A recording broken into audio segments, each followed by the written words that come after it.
L'oiseau en moi vole où il veut, de Sarah Lundberg, traduit du suédois par Jean-Baptiste Courceau, aux éditions La Partie. De la peinture plein pot.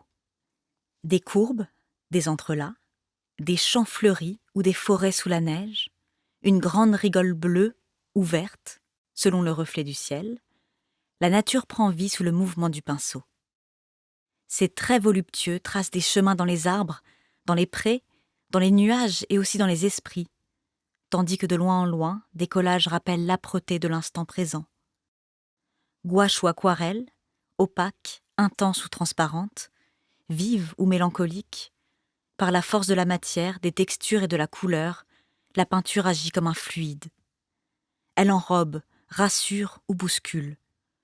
Elle traduit les changements d'ambiance, éclaire les émotions, raconte le voyage intérieur.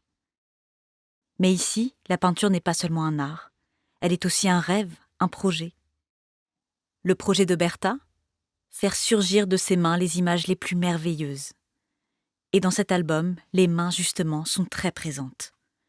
La main d'Adam, peinte par Michel-Ange, ou celle de l'enfant qui façonne l'argile, aussi bien que celle qui peine aux tâches ménagères ou encore s'épuise aux travaux des champs.